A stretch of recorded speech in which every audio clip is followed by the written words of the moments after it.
Oke, Assalamualaikum warahmatullahi wabarakatuh. Selamat berjumpa kembali Bapak Ibu Guru hebat dimanapun berada. Pada malam hari ini kita akan memulai kembali webinar yang kedua. Jadi kita sudah melakukan webinar yang pertama pada bulan lalu, bulan Februari. Nah, untuk bulan Maret ini kita akan melaksanakan webinar yang kedua, yang pastinya masih bersama komunitas belajar secara kertas SD 2 Kertasari.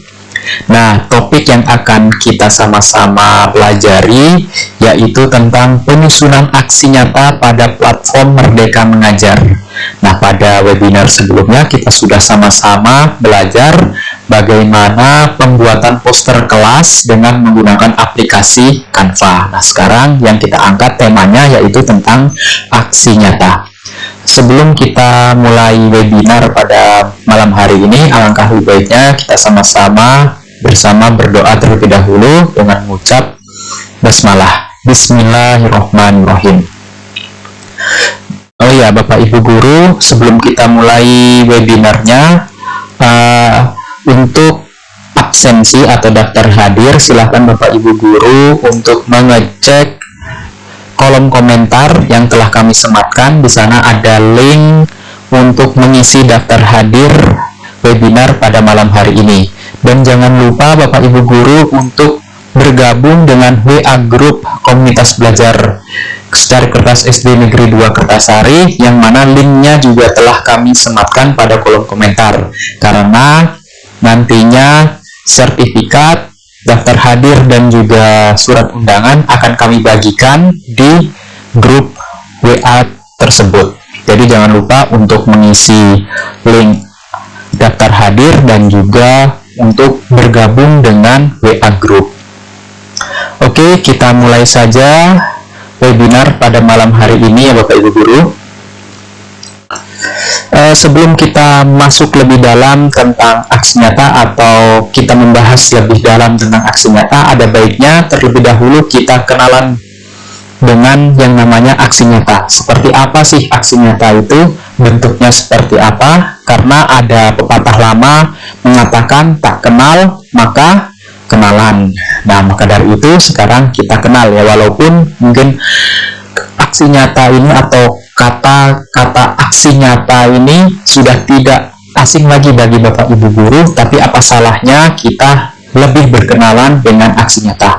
Nah, seperti yang sudah kami kutip dari laman Kementerian Pendidikan dan Kebudayaan, di sana menjelaskan bahwa aksi nyata merupakan aktivitas terakhir untuk menyelesaikan satu topik pelatihan mandiri. Aksi nyata juga merupakan bentuk praktik pemahaman Anda terhadap topik yang dipelajari dalam pelatihan mandiri.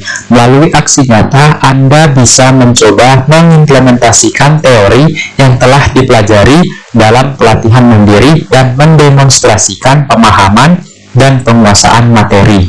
Jadi, dari pengertian aksi nyata ini, kita bisa sama-sama mengambil kesimpulan bahwa aksi nyata ini merupakan aksi terakhir setelah kita menyelesaikan topik pelatihan mandiri. Setelah kita selesai menonton video, setelah kita selesai menuliskan refleksi, setelah kita selesai menjawab soal post-test, maka langkah terakhirnya yaitu aksi nyata.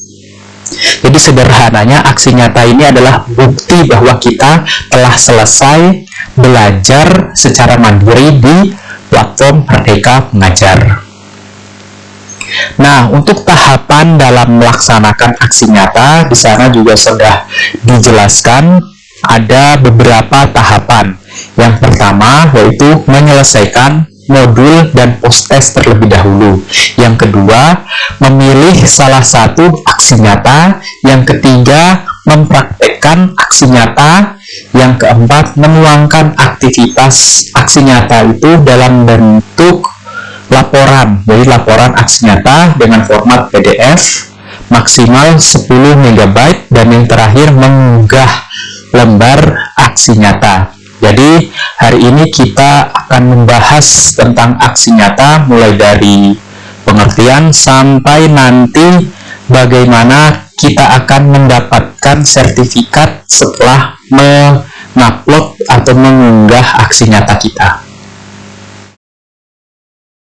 Nah, ini ada alur penyelesaian aksi nyata.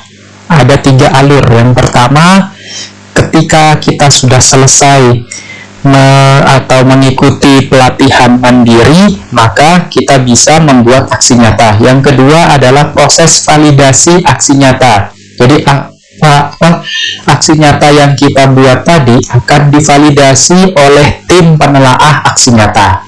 Yang ketiga, ketika kita dinyatakan lulus, maka kita akan mendapatkan sertifikat langsung dari platform Merdeka Mengajar.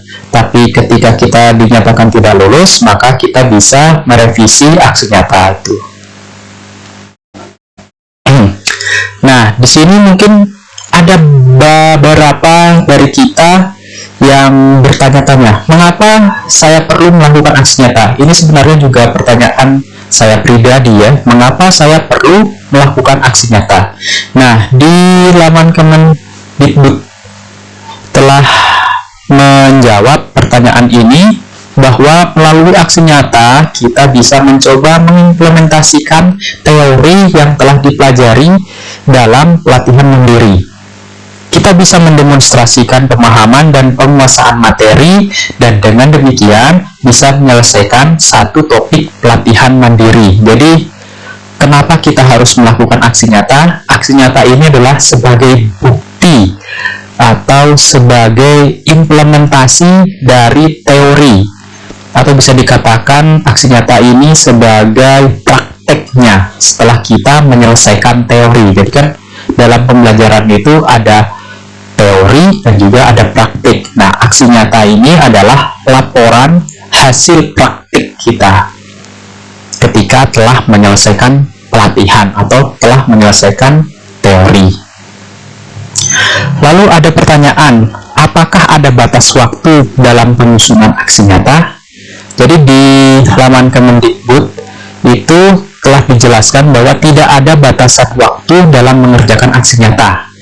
Anda bebas menyelesaikan aksi nyata sesuai dengan keleluasaan waktu Anda. Jadi ketika kita sudah menyelesaikan satu topik pembelajaran atau satu topik pelatihan mandiri, maka kita tidak diburu waktu untuk menyelesaikan aksi nyatanya. Misalnya, saya telah menyelesaikan satu topik di pelatihan mandiri tersebut pada bulan Januari, dari mulai menonton video, menuliskan refleksi, dan menyelesaikan post-test di bulan Januari misalnya. Lalu saya ingin menyelesaikan aksi nyatanya di bulan Maret atau di bulan Juni atau di bulan Juli. Nah, itu silahkan saja sesuai dengan keleluasaan waktu Bapak Ibu guru. Tidak ada batasan waktunya, tidak ada kata kadaluarsanya dalam menyelesaikan aksi nyata ini. Jadi di sini letak kita diberikan kemudahan. Karena pasti Bapak Ibu guru semua punya waktu yang longgar, kapan, tidak mesti harus cepat gitu. Lalu yang berikutnya, apa manfaat menyelesaikan aksi nyata? Jadi kita menyelesaikan aksi nyata itu ada manfaatnya. Yang pertama, menyelesaikan aksi nyata merupakan syarat untuk membentuk komunitas belajar dan mengadakan webinar yang terdaftar pada platform Merdeka Mengajar. Jadi Bapak Ibu guru ketika ingin membuat komunitas belajar di sekolahnya seperti yang kita lakukan saat ini dan mengadakan webinar, kita diharuskan dan diwajibkan untuk menyelesaikan satu topik aksi nyata. Ketika satu topik aksi nyata itu telah selesai, maka kita diberikan hak untuk membuat komunitas belajar dan mengadakan webinar yang terdaftar pada platform Merdeka Mengajar. Nah, yang kedua, mendapatkan sertifikat penghargaan yang dapat digunakan untuk keperluan kinerja. Jadi, ketika kita sudah menyelesaikan satu topik aksi nyata, maka kita akan diberikan penghargaan dari Kemendikbud lewat PMM berupa sertifikat yang dapat digunakan untuk keperluan pengisian kinerja kita. Jadi, itu adalah beberapa manfaat dalam menyelesaikan aksi nyata. Nah, sekarang untuk lebih jelasnya, untuk lebih detailnya, mari kita sama-sama membedah atau masuk ke laman Kemendikbud agar apa yang kita bahas saat ini tidak keluar dari jalurnya, karena bagaimanapun kiblat kita dalam menyelesaikan aksi nyata ini hanya satu, yaitu Kementerian Pendidikan dan Kebudayaan. Jadi Bapak Ibu guru sekarang bisa masuk ke aplikasi pencariannya, terserah mau Mozilla atau Google Chrome. Lalu kita ke Google, ketik saja di sana aksi nyata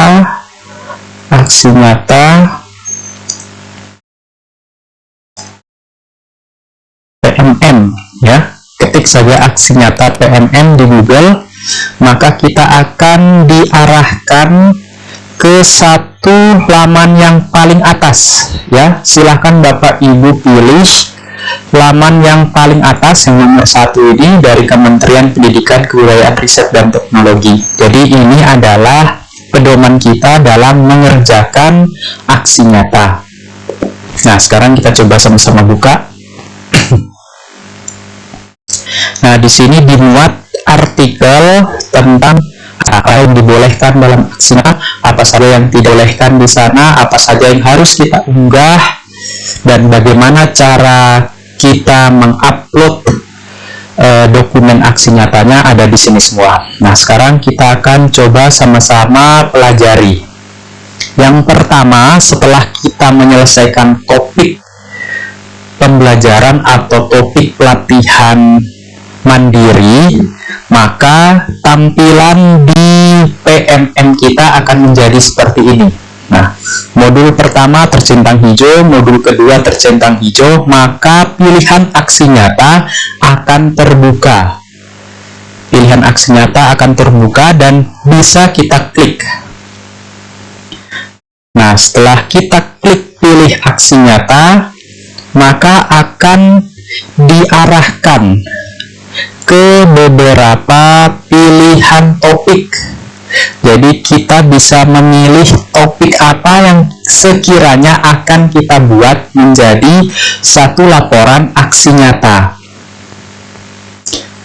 Di sini seperti contohnya ada 1, 2, 3, 4, 5, ada 5 pilihan topik aksi nyata. Refleksi peran sebagai pendidik dengan metode papan cerita reflektif, menyebarkan pemahaman merdeka belajar, menggambarkan sosok guru di masa sekolah, demonstrasi pemahaman melalui karya, refleksi peran sebagai pendidik dengan metode 6 topi, dan seterusnya. Nah, di sini ada beberapa pilihan. Jadi Bapak Ibu silahkan memilih yang mana topik yang akan diangkat menjadi aksi nyata. Nah, untuk memudahkan Bapak Ibu memilih, Bapak Ibu guru bisa membaca rincian dari setiap topik. Nah, rincian ini adalah memuat apa saja yang harus dituangkan dalam laporan aksi nyata tersebut.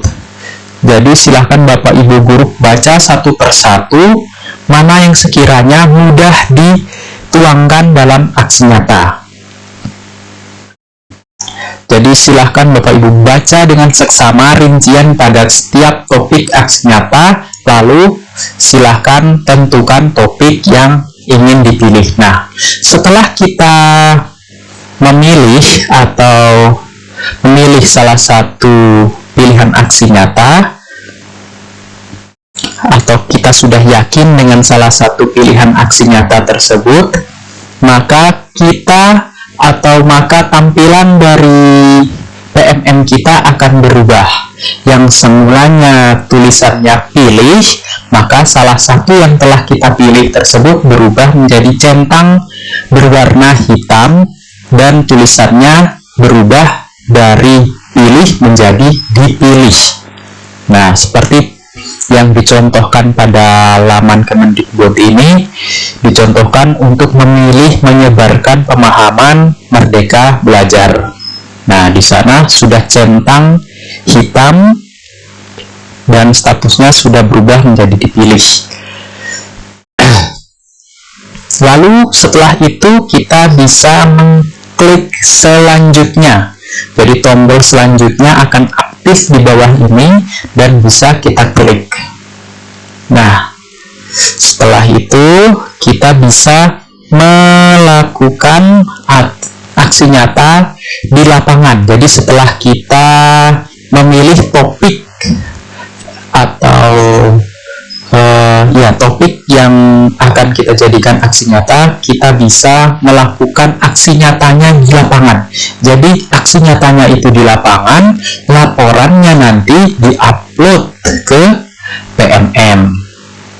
Nah, di sini dituliskan melakukan atau praktekkan aksi nyata sesuai panduan yang ada. Kemudian tuangkan aktivitas aksi nyata Anda ke dokumen tertulis. Anda bisa menggunakan aplikasi word processor seperti Microsoft Word, Text, dan lain sebagainya, lalu ubah dokumen ke format PDF dengan ukuran 10 MB. Jadi di sini kita bisa menggunakan aplikasi Word seperti yang lazim kita gunakan, yaitu Microsoft Word. Lalu Microsoft Word tersebut kita ubah formatnya menjadi PDF dengan catatan tidak boleh lebih dari 10 MB. Nah, ketika lebih dari 10 MB kita bisa mengkompres aksi nyata tersebut kurang dari 10 MB. Caranya banyak sekali di Google, Bapak Ibu. Saya rasa paham bagaimana mengkompres ukuran PDF untuk bisa lebih kecil. Nah, di sini pastikan isi dokumen aksi nyata sesuai dengan panduan. Nah, jadi dalam kita membuat aksi nyata atau dalam kita membuat laporan aksi nyata itu harus sesuai dengan panduannya. Yang pertama, aktivitas sesuai dengan topik aksi nyata. Jadi aktivitas yang kita lakukan itu sesuai dengan topik aksi nyata yang kita pilih. Jangan aktivitasnya berbeda dengan topik aksi nyatanya. Nah, itu memungkinkan laporan aksi nyata kita ditolak. Lalu yang kedua, membuat dokumentasi saat melakukan aksi nyata. Nah, ini salah satunya yang penting. Jadi ketika kita melakukan aksi nyata di lapangan, entah itu aktornya kepada sesama guru atau dengan atasan, dengan kepala sekolah, atau dengan siswa di dalam kelas, jangan lupa untuk membuat dokumentasi. Dokumentasinya bisa berupa foto. Jadi kita foto ketika kita melakukan aksi nyata di lapangan. Setelah kita foto, kita muat dalam laporan aksi nyata tersebut. Dan yang ketiga, menuangkan buah pikiran personal hasil aksi karya nyata Anda sendiri. Hindari plagiarisme. Jadi, Bapak Ibu guru sebisa mungkin menghindari yang namanya plagiarisme. Jadi, apa yang kita tuangkan di laporan aksi nyata itu adalah hasil buah pikiran kita sendiri, tidak hasil dari copy paste. Boleh copy paste asalkan dirubah maknanya atau dirubah kata-katanya sehingga bisa menghindari plagiarisme, atau istilahnya ada yang namanya parafrase. Nah, setelah itu kita rasa terpenuhi, setelah itu kita rasa bisa memenuhi dalam laporan tadi, kita bisa mulai lengkapi. Nah, untuk penyusunan dokumen laporan aksi nyata ini, insya Allah nanti kita akan buatkan webinarnya sendiri. Apa saja yang harus kita taruh di sana, bagaimana kita menyusunnya, terus kata-katanya, bagaimana kita membuat dokumentasinya.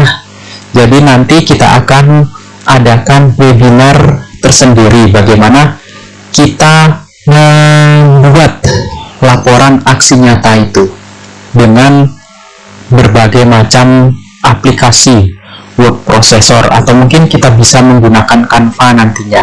Jadi nanti insya Allah kita akan buatkan webinarnya tersendiri.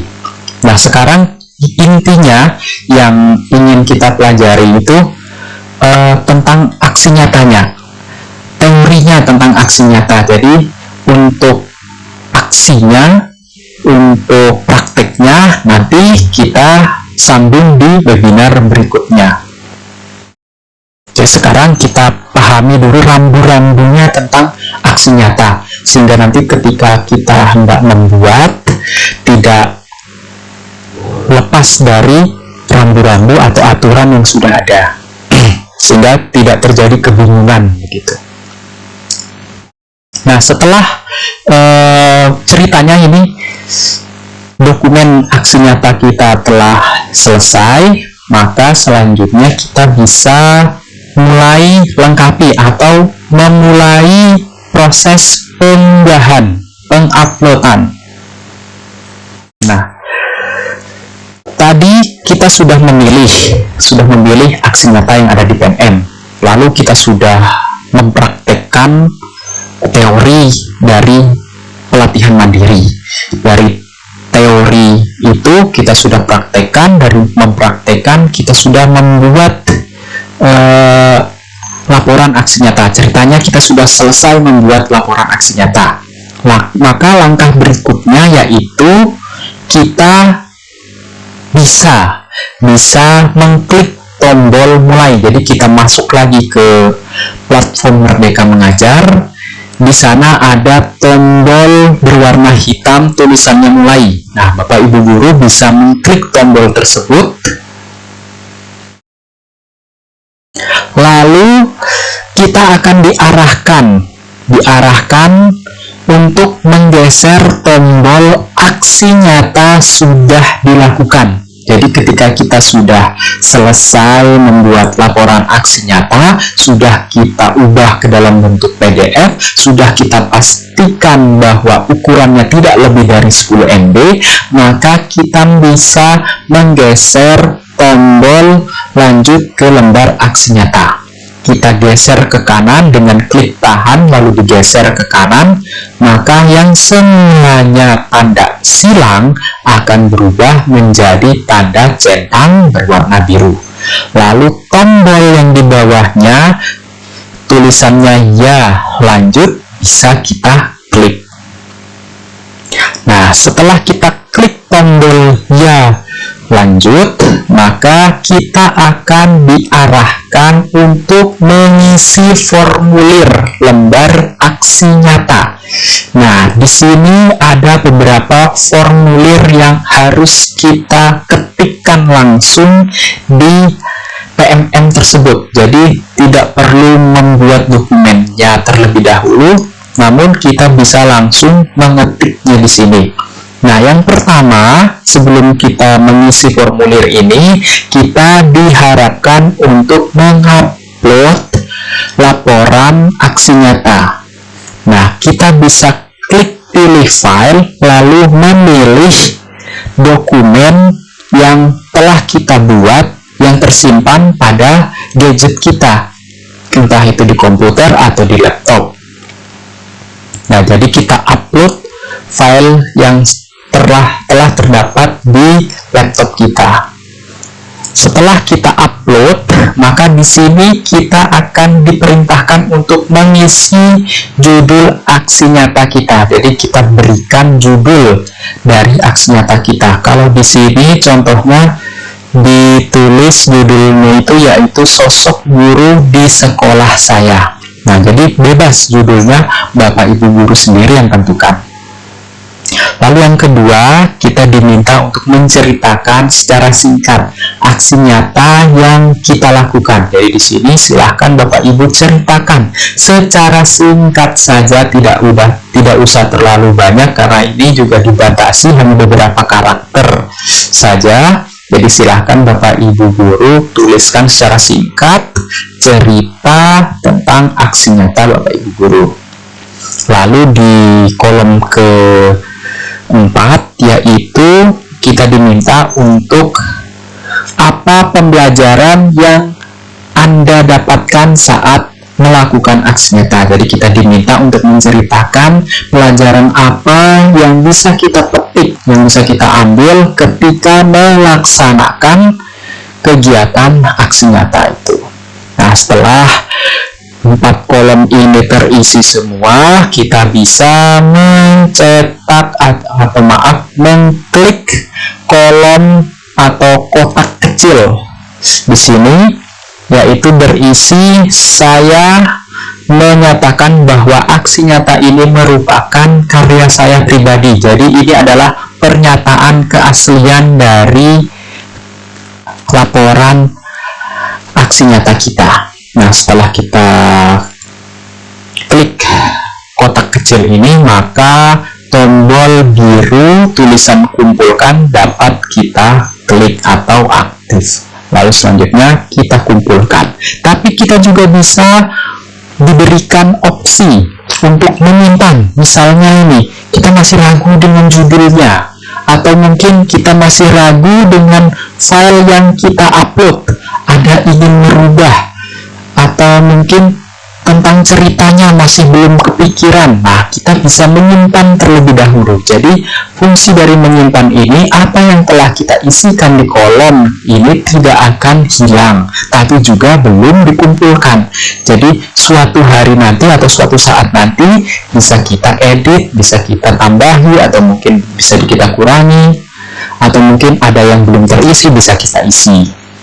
Begitu. Tapi kalau sudah diklik kumpulkan, maka formulir ini tidak bisa dirubah lagi. Tapi kalau masih dalam opsi simpan, maka formulir yang terdapat di sini masih bisa kita ubah tanpa harus mengulang dari awal. Begitu. Nah, setelah kita klik kumpulkan, maka akan muncul notifikasi bahwa berkas atau aksi nyata kita telah berhasil dikumpulkan. Nah, setelah dari sini, kita bisa meminta umpan balik pada rekan sejawat kita tentang bagaimana aksi nyata kita, atau lebih kita kenal dengan komentar, kolom komentar. Jadi kita bisa meminta teman-teman kita untuk mengomentari tentang aksi nyata yang telah kita upload di platform Merdeka Mengajar. Kita juga bisa membagikan aksi nyata kita kalau kita ingin teman-teman kita bisa tahu, oh saya sudah buat aksi nyata ini, kita bisa bagikan. Kita bisa bagikan dalam bentuk link, bisa bagikan ke WA, bagikan ke Telegram, bagikan ke Facebook, Instagram, dan lain sebagainya. Nah, selanjutnya kita bisa menunggu. Jadi tahap berikutnya yaitu menunggu informasi proses validasi aksi nyata. Nah, sekarang kita coba klik ya, bagaimana sih proses menunggu validasi aksi nyata yang dilakukan oleh tim penelaah aksi nyata. Nah, di sini tertulis setelah Anda mengunggah lembar aksi nyata, tim platform Merdeka Mengajar akan melakukan proses validasi dengan kriteria sebagai berikut. Jadi ada kriteria yang ditetapkan oleh tim validasi. Yang pertama, memastikan bahwa aksi nyata kita itu tidak mengandung unsur plagiarisme. Jadi, usahakan Bapak Ibu Guru untuk aksi nyatanya itu benar-benar hasil buah pikiran kita, bukan hasil copy paste di Google atau dimanapun gitu. Atau kita ngambil aksi nyata dari teman kita, kita cuma edit namanya. Nah, itu juga tidak boleh, Bapak Ibu Guru ya. Jadi di sini ada aturan plagiarismenya. Kemiripan dari sisi laporan, deskripsi, dan refleksi dengan aksi nyata milik rekan guru. Nah, seperti saya bilang tadi, usahakan jangan copy paste punya teman. Hanya mengganti namanya, mengganti kelasnya, atau mengganti nama sekolahnya, tapi isinya tidak dirubah. apalagi dokumentasinya juga tidak diganti. Nah, itu sudah otomatis aksi nyata yang kita upload ditolak ya. Nah, di sini kerjasama dengan rekan sejawat boleh dilakukan, namun ceritakanlah apa yang Anda lakukan dan tuliskan refleksi pembelajaran secara personal, karena merupakan hal yang penting dalam pembelajaran. Nah, itu jadi kerjasama boleh dengan teman-teman guru di sekolah, boleh sekali, tapi sebisa mungkin untuk kita menceritakan dari buah pikiran kita sendiri. Lalu pastikan aksi nyata sesuai dengan panduan yang tertera pada tiap topik aksi nyata yang Anda pilih. Panduan tersebut bisa Anda lihat saat akan memilih topik aksi nyata. Nah, jadi pastikan sesuai dengan panduan. Nah, tadi seperti sudah saya jelaskan bahwa setiap pilihan topik itu ada rinciannya. Jadi Bapak Ibu guru sebelum memilih aksi nyata yang akan dilakukan, Bapak Ibu bisa mengklik baca rincian. Jadi di sini tertera apa saja panduan dari setiap topik nyata, topik aksi nyata, karena di setiap topik aksi nyata itu biasanya berbeda-beda panduannya, berbeda-beda apa yang diminta. Seperti contohnya ini, menyebarkan pemahaman merdeka belajar. Jadi di sana ada 3 panduannya, ada 3 kriterianya. Yang pertama itu menyampaikan pemahaman tentang topik merdeka belajar kepada aktor sasaran yang menurut Anda perlu dan penting mengetahui konsep ini. Jadi di sini yang dimaksud aktor ini adalah kepada siapa aksi nyata kita lakukan. Bisa seperti tadi saya jelaskan, kepada rekan guru, kepada kepala sekolah, atau kepada siswa di kelas. Jadi kita sampaikan pemahaman kita tentang topik yang kita ambil ini. Lalu yang kedua, mendokumentasikan. Nah, tadi sudah saya jelaskan bahwa dokumentasi ini sangat penting sekali. Jadi apapun yang Bapak Ibu lakukan ketika mempraktekkan aksi nyata itu, mau di kelas atau di kantor bersama rekan sejawat atau dengan kepala sekolah, itu harus ada bukti dokumentasinya berupa foto ya, yang menampakkan kegiatan ketika melaksanakan aksi nyata itu. Nah, itu sangat penting sekali. Yang ketiga, meminta testimoni atau umpan balik. Jadi selain dokumentasi, Bapak Ibu juga harus membuat testimoni atau umpan balik. Nah, umpan baliknya itu tergantung. Kalau misalnya kepada siswa, ya umpan baliknya diberikan oleh siswa. Kalau kepada teman guru atau teman sejawat, ya diberikan oleh teman guru. Atau kalau kepada kepala sekolah, ya diberikan oleh kepala sekolah. Jadi nanti testimoninya bisa berupa dokumen, tulisan atau apapun itu, atau ya pokoknya testimoni dari sasaran kita tentang aksi nyata yang telah kita lakukan. Nah, untuk testimoni ini atau umpan balik ini, Bapak Ibu bisa melihat contohnya di berbagai macam blog atau di Google. Itu banyak sekali contoh-contoh pertanyaan-pertanyaan yang bisa memberikan umpan balik. Nah, Bapak Ibu bisa lihat di sana. Atau mungkin saya coba tampilkan sedikit ya tentang umpan balik ini seperti apa. Kita coba lihat di Google sama-sama.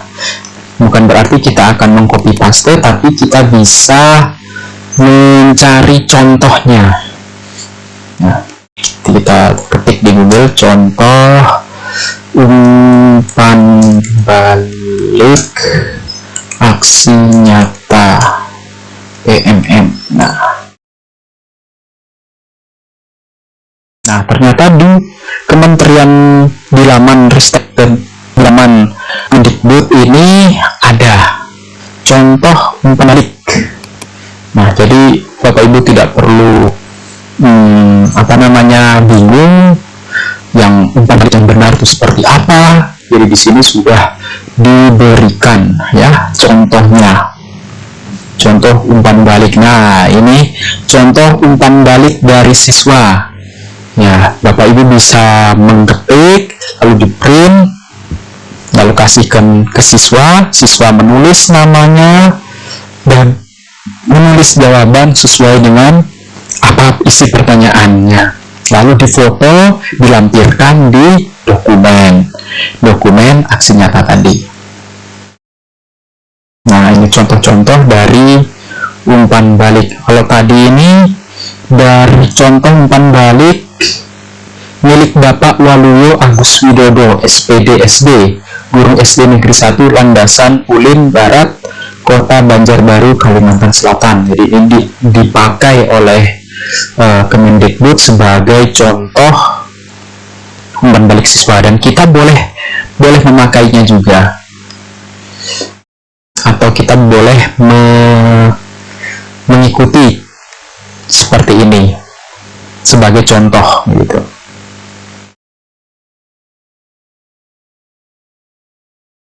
Nah, ini juga beberapa contoh umpan balik. Nah, ini ada contoh umpan balik. Kalau tadi melalui kertas, ini melalui media elektronik, ini melalui Google Form dan juga melalui WA Group. Nah, ini jadi di sini ada pertanyaannya, atau maksud saya melalui WA ya, melalui chat, aplikasi chat WhatsApp. Nah, di sini ada pertanyaannya, lalu dari sasaran aksi nyata kita menjawab. Jadi tidak ada yang namanya format baku dari umpan balik. Terserah Bapak Ibu guru ingin bertanya seperti apa, ingin menuangkan seperti apa umpan baliknya, ingin berbentuk seperti apa umpan baliknya, itu terserah Bapak Ibu guru semua. Mau ditulis tangan, mau dicetak, mau menggunakan WA, mau menggunakan Google Form, terserah Bapak Ibu guru. Nah, tapi yang perlu dipastikan seperti ini. Jadi yang perlu ada kriterianya ternyata yang perlu diperhatikan ketika kita menggunakan tangkap layar formulir Google Form. Jadi pastikan Anda menangkap layar yang berisi jawaban, bukan pertanyaannya saja. Jadi harus ada jawaban dan pertanyaannya. Jadi jangan hanya pertanyaannya saja tapi ada jawabannya. Jangan hanya jawabannya saja tapi juga harus ada pertanyaannya. Dan memastikan juga umpan balik secara terbaca dengan jelas, tidak buram. Saya rasa ini bukan hanya untuk Google Form tapi juga untuk semuanya. Jadi mau itu yang ditulis tangan harus bisa terbaca dengan jelas, karena ini nanti akan dibaca oleh tim validasi atau tim penelaah aksi nyata. Kalau tidak bisa dibaca, otomatis aksi nyata kita akan ditolak. Nah, jadi seperti contohnya ini yang salah ini. Jadi dia hanya mengcapture hanya pada pertanyaannya saja, tidak ada jawabannya di sini. Dan yang benar itu seperti ini, ada pertanyaannya lengkap dengan identitasnya, ada juga jawabannya. Nah, seperti itu. Nah, itu tadi sekilas tentang umpan balik. Sekarang kita kembali lagi ke proses validasi aksi nyata. Nah, tadi. Oke, tadi kita sudah sampai di sini, sudah sampai menunggu proses validasi dari tim penelaah. Jadi, Bapak Ibu guru semua, ketika sudah menyelesaikan tahapan ini, mungkin Bapak Ibu guru akan membutuhkan waktu yang lama, mungkin akan menunggu dalam waktu yang lama, karena proses validasi untuk saat ini cukup lama karena kekurangannya tim validasi. Jadi sekarang dari Kemendikbud sedang membuka tidak salah pelatihan untuk tim penelaah aksi nyata agar aksi nyata kita bisa cepat untuk divalidasi.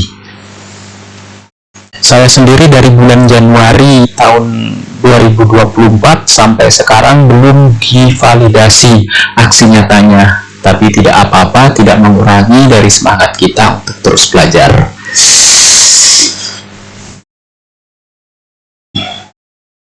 Nah, di sini bagi yang dinyatakan lulus, maka tampilan dari PMM-nya akan tercentang hijau semua dan tombol untuk mendownload sertifikat akan tersedia. Nah, di sini tombol sertifikat tersedia ini artinya aksi nyata dari Bapak Ibu guru semua itu lolos verifikasi dan kita bisa mendownload atau mengambil sertifikatnya. Nah, di sini ada peringatan di sini. Jadi perlu diketahui bahwa pastikan kita itu mengisi formulir. Jadi ketika kita mengklik lihat sertifikat ini, maka kita nanti akan ditampilkan atau kita akan diperintahkan untuk mengisi data terlebih dahulu. Nah, data di sini berisi nama lengkap sebisa mungkin, nama lengkap beserta gelar, lalu nomor induk pegawai bagi guru ASN, NUPTK, lalu tempat tanggal lahir, jabatan, unit kerja, dan pastikan ini tidak ada yang salah, karena ketika kita sudah mengklik lengkapi, maka otomatis data yang telah kita tulis tadi akan termuat di sertifikat yang akan kita unduh. Jadi pastikan datanya itu benar. Karena kalau sudah kita klik lengkapi, maka kita tidak bisa merubah lagi apa yang telah kita tulis. Beda dengan tadi masih ada tombol simpan, kita bisa menyimpan terlebih dahulu. Tapi ini ketika kita sudah mengisi, ketika kita klik lengkapi, maka ini tidak bisa dirubah lagi. Jadi setelah kita mengisi, pastikan baca dengan seksama dari nama, NIP, NUPTK, tempat tanggal lahir, jabatan, unit kerja, apakah sudah benar semua. Nah, bagi Bapak Ibu guru yang tidak punya NIP atau bekerja di sekolah swasta, bisa mengosongkan kolom NIP, atau yang tidak punya NUPTK bisa mengosongkan NUPTK-nya. Yang pasti untuk nama, tempat tanggal lahir, jabatan, dan unit kerja harus dan wajib diisi. Tidak boleh terlewati. Karena nanti kalau tidak diisi namanya, maka di sertifikat yang sudah susah payah kita buat, kita dapatkan dalam waktu yang cukup lama, dari mengerjakan atau mengikuti pelatihan mandiri sampai membuat dokumen laporan aksi nyata, itu kan butuh waktu yang lama dan butuh waktu yang panjang, membutuhkan effort yang besar juga. Ketika ngisi daftar isi malah salah, kan itu jadi suatu hal yang sayang ya, Bapak Ibu guru. Nah, seperti dikatakan di sini, bagi Anda yang belum memiliki NIP dan NUPTK, maka boleh mengosongkan. Namun pastikan untuk mengisi data dirinya. Oke, nah ini contoh pengisian dari salah satu guru yang sudah berhasil menyelesaikan aksi nyatanya.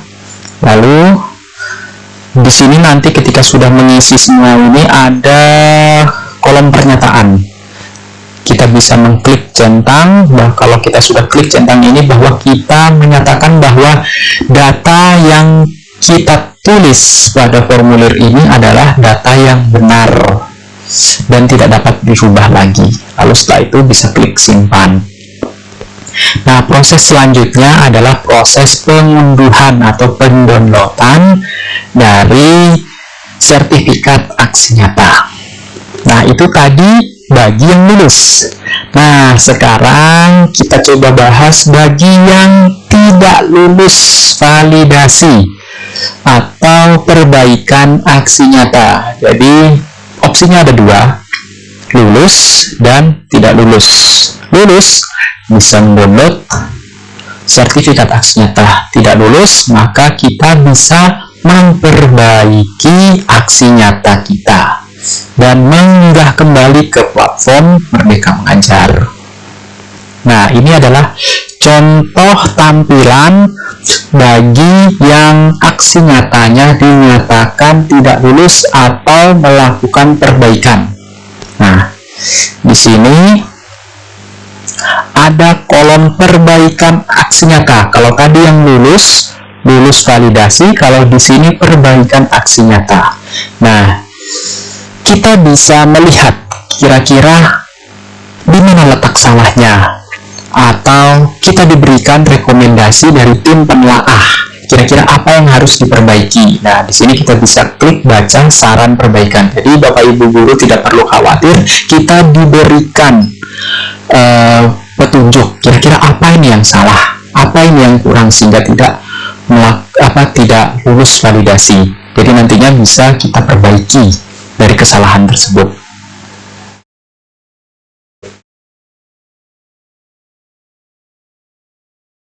Nah, di sini contohnya ini ya, contoh saran perbaikan. Ditemukan indikasi plagiasi atau ditemukan aksi nyata yang serupa dengan aksi nyata Anda.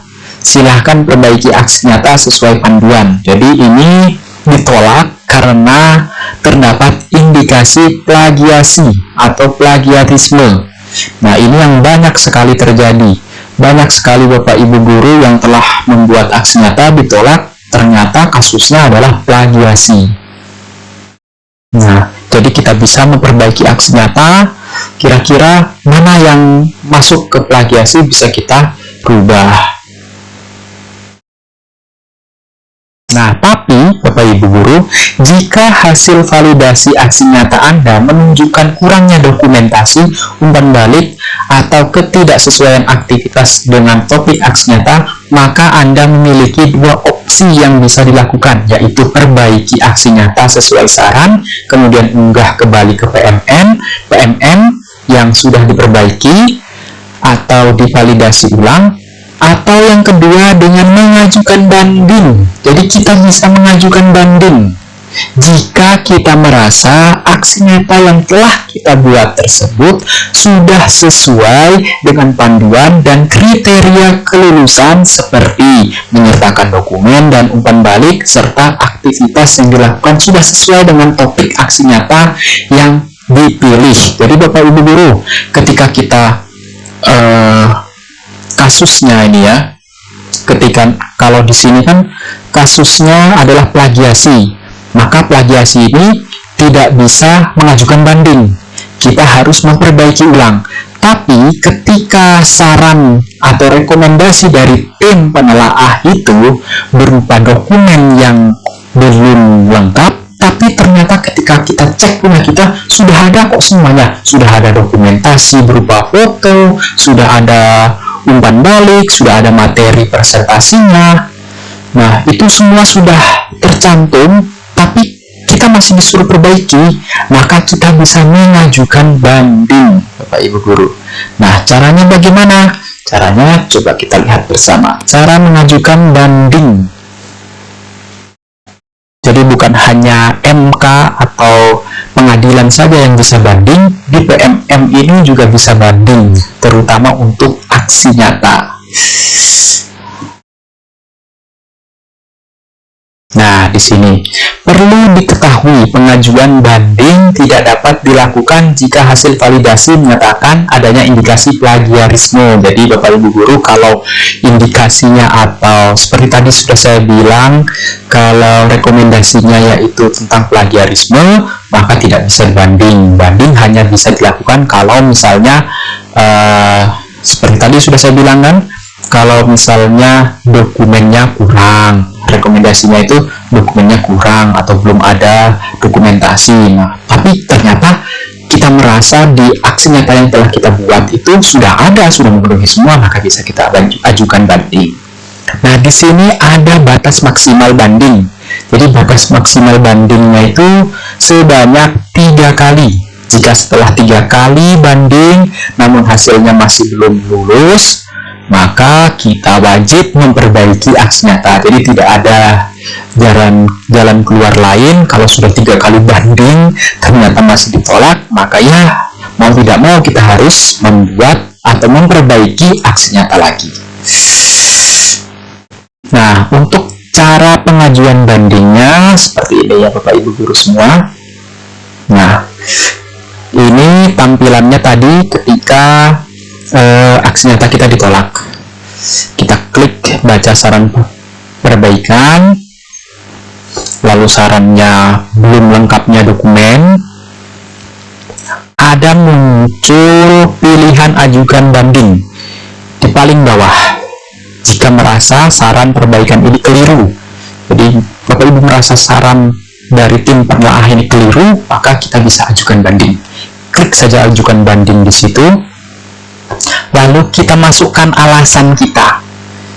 Kita masukkan alasan kita kenapa kita ajukan banding. Jadi di sini ada contoh, menurut saya aksi nyata yang saya kerjakan sudah sesuai petunjuk. Tidak ada yang salah, mohon dicek ulang supaya saya tetap bisa mendapatkan sertifikat yang merupakan hak saya. Jadi di sini diberikan contoh bahwa guru ini merasa bahwa dokumen atau laporan aksi nyatanya itu sudah sesuai dan minta ditelaah ulang, karena ya bagaimanapun tim penelaah itu juga manusia biasa, bisa salah, bisa luput, mungkin tidak kebaca atau keliru, bisa saja itu terjadi, kan? Nah, jadi kita bisa mengajukan banding untuk ditelaah ulang. Nah, setelah pengajuan banding terkirim, kita bisa menunggu. Jadi kita menunggu lagi untuk pengajuan banding kita itu diterima atau ditolak. Jadi ketika kita mengajukan banding, nanti tim penelaah akan membaca pengajuan banding dari kita. Dan mungkin untuk tim penelaah menelaah kembali atau membuka kembali aksi nyata kita, ada kekeliruan dari mereka atau ada human error dari mereka, maka bisa kita tunggu hasil banding tersebut. Nah, selanjutnya, jika hasil banding menyatakan aksi nyata kita lulus validasi, maka selanjutnya kita bisa melakukan proses unduh sertifikat seperti yang sudah kami jelaskan di awal tadi. Nah, namun jika kita belum lulus validasi, kita bisa mengajukan banding lagi maksimal 3 kali. Jadi aksi bandingnya sebanyak 3 kali atau memperbaiki aksi nyata. Nah, seperti itu tadi Bapak Ibu guru penjelasan dari kami tentang aksi nyata. Jadi kita sudah belajar tentang aksi nyata, kita sudah berkenalan dengan aksi nyata. Intinya aksi nyata itu adalah dokumen laporan yang kita upload di PMM berupa hasil dari pelatihan kita, pelatihan mandiri kita, praktek kita yang kita tuangkan dalam bentuk dokumen, lalu kita upload ke aksi nyata. Dan Bapak Ibu guru tidak perlu khawatir, tidak perlu terburu-buru menyelesaikan aksi nyata. Waktunya sangat panjang, waktunya sangat longgar diberikan kepada kita untuk menyelesaikan aksi nyata ini. Dari mulai kita melakukan atau mengikuti pelatihan mandiri, mengisi refleksi, lalu mengisi post-test, kita masih bisa mencari waktu yang longgar. Sekiranya kapan kita longgar, kapan kita tidak sibuk, bisa kita buat aksi nyata ini. Jadi itu saja mungkin dari kami Bapak Ibu guru. Oh ya, saya ingatkan kembali untuk jangan lupa mengisi daftar hadir dari link yang telah kami sematkan di kolom komentar, dan jangan lupa untuk bergabung di WA Group komunitas belajar kami, karena informasi mengenai sertifikat, terhadir, dan juga surat undangan akan kami bagikan melalui WA Group tersebut. Terima kasih. Oh ya, untuk proses diskusi, silahkan Bapak Ibu Guru, misalnya ada yang ingin bertanya, silahkan ketik di kolom komentar. Jadi proses diskusi kita melalui kolom komentar. Setelah Bapak Ibu Guru mengikuti webinar ini, timbul pertanyaan, silahkan Bapak Ibu Guru untuk menuliskan pertanyaan tersebut lewat kolom komentar. Jadi kita diskusinya melalui lewat kolom komentar. Nah, mungkin itu saja dari saya. Wabillahi taufiq wal hidayah. Wassalamualaikum warahmatullahi wabarakatuh. Sampai jumpa di webinar-webinar berikutnya.